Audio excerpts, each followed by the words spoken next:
नमस्कार दोस्तों। मानसून चल रहा है और मानसून में सारे पौधे काफ़ी अच्छे हो रहे हैं, काफ़ी अच्छी ग्रोथ हो रही है और काफ़ी एंजॉय कर रहे हैं। तो मेरे तो जो शो प्लांट्स हैं और फ्लावर प्लांट सभी चल रहे हैं। पर इस समय बारिश के कारण ना जो फूल के पौधे हैं, फूल खिले हुए हैं तो फूल पानी पड़ रहा है ना, सारे गिर जा रहे हैं। लेकिन शो प्लांट सारे अच्छे हैं और ये खैर इसमें बारिश यहाँ पे नहीं पड़ी, जहाँ ये रखे हैं ना यहाँ बारिश नहीं हो रही है। और देखिए सारे पौधे मेरे मनी प्लांट के, मेरे पास सबसे ज़्यादा अगर कोई पौधा है ना, सबसे ज़्यादा मनी प्लांट के पौधे हैं। क्योंकि कटिंग लगा लगा कर मैं इतना ज़्यादा मनी प्लांट लगा चुकी हूँ ना कि काफ़ी ज़्यादा मतलब मन उब चुका है मनी प्लांट से। और देखिए मनी प्लांट इतने ज़्यादा बुशी हो गए हैं लगा लगा के कि जब हम चाहते हैं कि हमारे पौधे बुशी हों तो अच्छे लगेंगे, लेकिन जब कुछ ज़्यादा ही ग्रोथ हो जाती है ना तो आपस में उलझने लगते हैं, फिर उनका सारा लुक जो है कि ख़राब हो जाता है। तो टाइम टू टाइम उनकी कटिंग करना बहुत ज़रूरी है। ये सारे ना काफ़ी अच्छे लगते हैं, मेरे जितने भी चीनी मिट्टी के पॉट में रखे हुए हैं ना, इन सबको अलग से रखने में काफ़ी अच्छे लगते हैं। लेकिन कुछ दिनों से मैंने इनकी देखभाल नहीं की है, देखभाल की कटिंग प्रूनिंग नहीं की है और बारिश का टाइम चल ही रहा है। तो इस समय आप भी अपने सभी पौधों में जो जिनकी जैसी ज़रूरत हो उस हिसाब से कटिंग करिए और उनको प्रॉपर एक शेप दीजिए ताकि वो देखने में अच्छे लगें। तो देखिए अब यही मेरा पौधा कटिंग के बाद काफ़ी अच्छा लगने लगा है, बहुत बुशी है। किसी टेबल वगैरह को रखने पर ना काफ़ी अच्छा लगता है। तो फ़िलहाल मैंने इनको बाहर एक जगह पे रख रखा है। तो सारे पौधे मेरे बहुत बुशी हैं और काफ़ी ग्रीन है, देखिए हेल्दी भी हैं। इस तरह से मैंने मनी प्लांट के सारे पौधे लगा रखे हैं। और ये देखिए किसी पौधे को ना आप जब एक ही तरफ काफ़ी दिन तक रखे रहते हैं ना तो वो सूर्य की रोशनी के कारण एक ही तरफ को झुक जाते हैं। तो देखिए मेरा ये वाला पौधा भी झुक गया है। तो इसलिए पौधों की साइड चेंज करते रहना चाहिए। ये मेरा ये वाला पौधा भी ये एक मॉस स्टिक छोटी सी बनाई थी मैंने, उसमें लगा रखा है। इसकी भी काफ़ी ग्रोथ हो चुकी है, तो वो भी ठीक से इसका लुक नहीं आ रहा है। तो पौधों को लुक देने के लिए ज़रूरी है कि टाइम टू टाइम उसकी कटिंग प्रूनिंग होती रहे। तो इसकी भी मैं कटिंग कर दे रही हूँ। पौधों को कभी भी आप एक ही तरफ लगा के मत छोड़ दीजिए। इससे क्या होता है ना कि आपका पौधा एक तरफ को काफ़ी झुक जाएगा, एक तरफ से थोड़ा सा टेढ़ा हो जाएगा, क्योंकि सूर्य की रोशनी जिधर होती है ना पौधे इधर को घूम जाते हैं। इसलिए ज़रूरी होता है कि टाइम टू टाइम आप उनको जगह चेंज करते रहें, साइड चेंज करते रहें। और ये मेरा फिलेडोडोन बिर्किन देखिए, ये भी काफ़ी अच्छी इसकी पत्तियाँ निकल रही हैं। इसका जो कि ये वाइट कलर का जो धारियाँ होती हैं ना, यही इसका एक अच्छा लुक होता है। और इन्हीं कारण से ये पौधे कुछ महंगे मिलते हैं, शो प्लांट्स इतने होते हैं। इस समय मानसून में बहुत लोगों ने कटिंग लगाई होगी, बहुत पहले लगा चुके होंगे या लोग अब लगाने सोच रहे होंगे। लेकिन आज मैं बताऊंगी आपको कि कैसे हम पहचानें कि अब हमें इस पौधे की कटिंग लगानी चाहिए, अब इसकी कटिंग सक्सेसफुल होगी 100%। तो ऐसा है कि पौधे खुद बताते हैं, एक तरह से वो शाइन देते हैं कि हाँ अब कटिंग आप इनकी लगाइए तो वो 100% सक्सेसफुल होंगे। ऐसा हो ही नहीं सकता है कि कटिंग फेल हो जाए उनकी। तो देखिए मेरा ये वनडिंग जू का पौधा है और काफ़ी अच्छा, बहुत सुंदर हो गया है, काफ़ी देखिए बुशी हो गया है। ग्रोथ देखिए आप, ग्रोथ देख के ही लग रहा है कि पौधा कितने हेल्दी है। और मैंने कई जगह कटिंग लगा रखी है। कटिंग तो हम लोग अक्सर करके हर टाइम में जब मन हुआ तो लगा देते हैं, लेकिन नहीं, इस टाइम आप कटिंग लगाइए अगस्त में तो कटिंग आपकी 100% सक्सेसफुल होगी। पानी तो इसमें बरस ही रहा है, काफ़ी अच्छा मौसम है, हमारे यहाँ में 3-4 दिन से पानी बरस रहा है।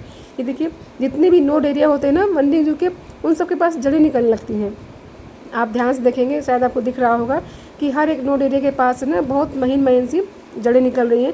तो ये जड़ें ये शाइन होती हैं, चिन्ह होती हैं इस पौधे के लिए कि आप इस कटिंग लगाइए तो आपकी कटिंग बिल्कुल लग ही जाएगी। ऐसा हो ही नहीं सकता कि वो ना लगे।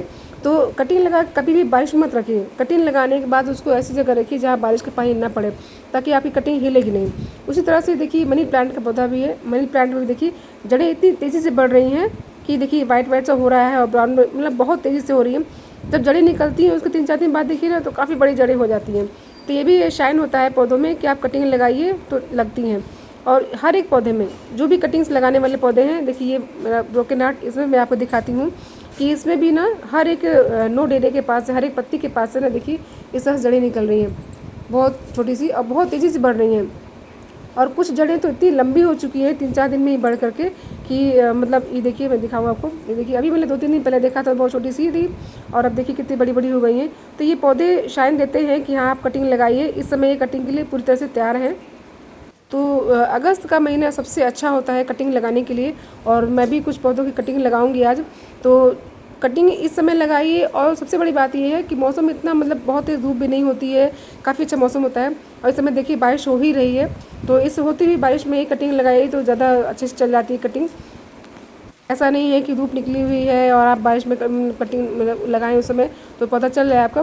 लेकिन अगर 2-3 दिन से बारिश लगातार हो रही है, मौसम ठंडा है, तो 100% ऐसा हो ही नहीं सकता है कि आपकी कटिंग ना लगे।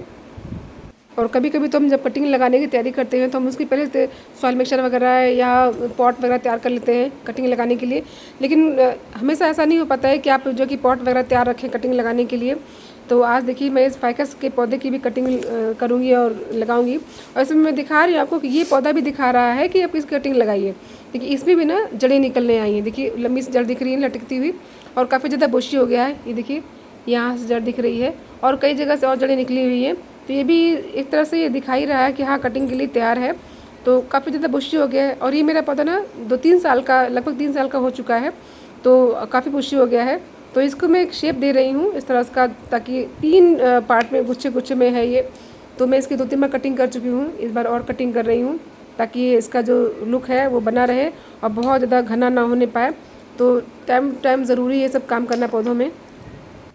आप अपने पौधे में जो भी शेप दे रहे हैं या देना चाहते हैं, जिस भी हाइट का, जिस भी साइज़ का आप उसको रखना चाहते हैं, तो ध्यान से कटिंग करिएगा। क्योंकि कभी कभी क्या होता है ना कि हम सोच के अगर नहीं रखते हैं तो ये जल्दबाजी में, हड़बड़ी में हम कटिंग कर देते हैं, फिर बाद में पछताते हैं कि देखो ऐसे नहीं, ऐसे करना था। तो पहले आप सोच लीजिए कि कैसे कटिंग करनी। मैंने सोच रखा था कि इसको यहाँ से मुझे कट करना है। एक दिन पहले मैंने देखा था पौधे को, कौन कौन सी ब्रांच मुझे काटनी है, कौन कौन सी रखनी है। तो आप भी ये ज़रूर देखिएगा, क्योंकि ऐसा मेरे साथ हो चुका है कई बार कि जब मैं पहले से नहीं देखी रहती हूँ ना, तो कभी कोई ब्रांच काट देती हूँ, फिर मुझे लगता है कि अरे देखो यहाँ से नहीं काटना था, यहाँ से काटना था। तो ये मेरे साथ हो जाता है कभी कभी। और देखिए अब इसका लुक कितना अच्छा आ रहा है ना, काफ़ी ज़्यादा बुशी नहीं हुआ था लेकिन फिर भी अब ठीक दिख रहा है, 3 पार्ट में है। तो अभी इसके बाद फिर मैंने कुछ सोचा हुआ है इसके लिए कि जब थोड़ा से और बड़ा होगा ना, इसकी और ग्रोथ होगी, तो फिर मैं इसको कुछ एक और शेप दूँगी। फिलहाल अभी वो अगले साल ही मानसून में हो पाएगा, क्योंकि ये थोड़ा सा ये भी एक तरह का स्लो ग्रोइंग प्लांट है, टाइम लगता है बढ़ने में। और एक ही ब्रांच भी मुझे थोड़ा सा अधिक लग रही है ये वाली, मुझे लग रहा है कि थोड़ा सा शेप में ना डिस्टर्ब कर रहा है। तो इसको भी मैं सोच रही हूँ कट कर दूँ। कट करने से क्या होगा कि जो शेप है वो प्रॉपर बना रहेगा, थोड़ा दूरी हो जाएगी, जो गुच्छे हैं ना बने हुए इनके अलग अलग, तो उसमें थोड़ा दूरी हो जाएगी, तो थोड़ा देखने में अच्छा लगेगा। तो उसको काट देना ही सही है। और फाइकस का प्लांट बहुत हार्डी प्लांट होता है और इसकी रूट प्रूनिंग भी मुझे करनी है, क्योंकि 2-3 साल से इसी पॉट में रखा हुआ है, तो रूट प्रूनिंग मैंने नहीं की है। तो मैंने सोचा मैंने पहले इसकी कटिंग कर देती हूँ, बाद में कुछ 1 आध हफ्ते बाद फिर मैं इसकी रूट प्रूनिंग कर दूँगी। हालांकि बारिश तो अभी हो ही रही है, बारिश अभी बंद नहीं हो रही है। आज मैं दिखाती हूँ आपको कि मैंने पहली बार देखा है फाइकस के पौधे में इस तरह से काले काले कीड़े। देखिए वाइट मिलीबग तो वाइट होते हैं, मिलीबग मैंने देखा है, लेकिन 2-3 साल से मैंने कभी इसमें ये कीड़े नहीं देखे, या किसी भी पौधे पर मैंने कीड़े नहीं देखा है। पता नहीं क्यों, इसमें शायद फाइकस के पौधे में ही ऐसे कीड़े होते हैं या नॉर्मली और पौधों में होते हैं, मुझे पता नहीं, पर इसको मैंने पहली बार देखा है। अगर आप लोगों को पता होगा कि इस पर कौन सा स्प्रे डालें कि हट जाए तो बताइएगा ज़रूर, ताकि मैं स्प्रे करूँ ताकि ये मेरे पौधों से हट जाए। नहीं तो वैसे मैं प्याज के छिलके का रस डालती हूँ मिलीबग के लिए, तो मैं वही स्प्रे इस पर भी करूँगी। अगर हटना होगा उससे तो हट जाएगा। और कटिंग लगाने से पहले ना कभी भी आप कटिंग की जितनी भी है उसकी सारी पत्तियाँ निकाल दीजिए, क्योंकि ज़्यादा पत्तियाँ होती हैं ना तो कटिंग सही से चलती नहीं है। तो मैंने भी बहुत सारी पत्तियाँ हटा दी हैं। और एक छोटा सा पॉट ये मैंने से तैयार कर रखा था पहले से ही, ये इसमें कटिंग लगाने के लिए। तो मैं इसमें लगा रही हूँ इस फाइकस के प्लांट को, ये वाली कटिंग। और इसमें अभी भी ना मुझे पत्तियाँ थोड़ी ज़्यादा लग रही हैं, तो कुछ पत्तियाँ मैं हटा दे रही हूँ ताकि पत्तियाँ कम हो जाएं।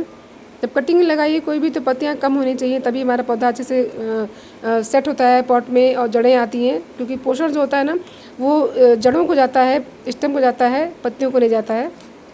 तो पौधा हमारा जल्दी से मिट्टी में सेट हो जाता है। इस पॉट में पहले एक पौधा लगा था तो वो सूख गया। तो ये सॉइल मिक्सचर में कुछ भी नहीं खाद डाल रही हूँ, बस वही वर्मी कंपोस्ट है और थोड़ी सी गोबर की खाद भी है। और कुल मिलाकर सारा पुराना ही है, क्योंकि कटिंग लगाने के लिए कभी भी नई चीज़, नई खाद, नई सॉइल मिक्सचर नहीं तैयार करना चाहिए। और ये कुछ कटिंग बची हुई है तो इनको मैंने कोई पॉट या ग्रो बैग वगैरह नहीं रखा हुआ, मैं किसी में भी लगा दे रही हूँ इसको। और कटिंग जब ग्रो हो जाती है ना तो उसको आप निकाल के किसी भी गमले में आप लगा दीजिए तो लग जाते हैं।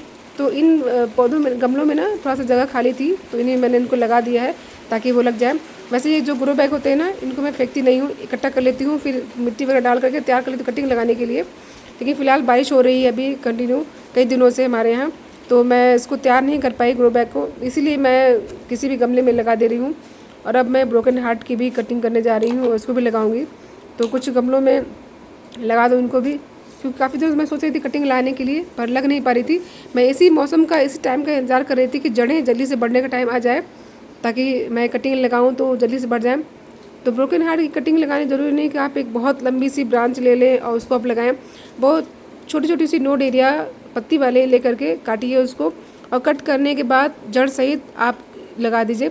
और एक अच्छे से ग्रो बैग या गमले में लगाइए, तो उससे ये फ़ायदा होता है कि आप उसी में कुछ दिनों तक, कुछ महीनों तक रख सकते हैं, ताकि आपका पौधा अच्छे से ग्रो होगा। हालांकि बस खाली तो है, पर उसमें मिट्टी नहीं मैंने डाली हुई है, तैयारी नहीं की हुई है। तो फिलहाल मैं किसी भी गमले में लगा दे रही हूँ जिनमें जगह खाली है। फिर उसके बाद इसमें अच्छे से जड़ें आ जाएंगी, पौधा ग्रो हो जाएगा, कई पत्तियाँ आ जाएंगी। फिर इसमें से मैं निकाल करके किसी भी गमले में लगा दूँगी। इस तरह से लगाने से क्या होता है कि अटेंडम कोई भी कटिंग लगा सकते हैं, वरना मैं तो सोचती ही रह जाती हूँ कि कटिंग लगाऊंगी और फिर लगा ही नहीं पाती हूँ। इसीलिए देखिए, बस एक ये पॉट मुझे मिल गया है, छोटा सा मिट्टी वाला रखा हुआ था पहले से ही, तो इसमें मैं कुछ कटिंग लगा दे रही हूँ। और इसमें जो कटिंग लगाऊंगी, जो पौधे ग्रो होंगे ना, तो ये है कि कुछ महीनों तक इसमें पड़े रहेंगे। उसको निकालने की जल्दबाजी नहीं रहेगी कि मुझे इसमें निकालना है, निकाल के कहीं रखना है। प्रॉपर गमले में लगाने का ये एक फ़ायदा होता है कि आप उनको जल्दबाजी नहीं होती निकालने की। उसमें मैं पानी नहीं डालूंगी। अभी फ़िलहाल बारिश हो ही रही है, तो मैंने रख दिया है कि हल्की फुल्की बूंदें, मतलब पानी पड़ जाएगा इसमें, उसके बाद मैं उठा के इसको रख दूँगी। और देखिए सारे पौधे कितने हरे हरे अच्छे दिख रहे हैं। ये स्पाइरल प्लांट भी मैंने अभी हाल ही में लगाया है, काफ़ी अच्छी से कटिंग से ग्रो हो चुकी है, पौधा लग चुका है। देखिए देखने से ही लग रहा है, लेकिन बारिश के पानी थोड़ा लगा रही हूँ। ये वीडियो इन्फॉर्मेशन अच्छी लगी हो तो प्लीज़ मेरे चैनल सब्सक्राइब कीजिएगा, और फेसबुक पर मेरा पेज है उसे फॉलो कीजिएगा। Thank you. और अभी तक आपने कटिंग नहीं लगाई हो तो इस समय कटिंग ज़रूर लगाइए, अगस्त में 100% कटिंग ग्रो हो जाती है।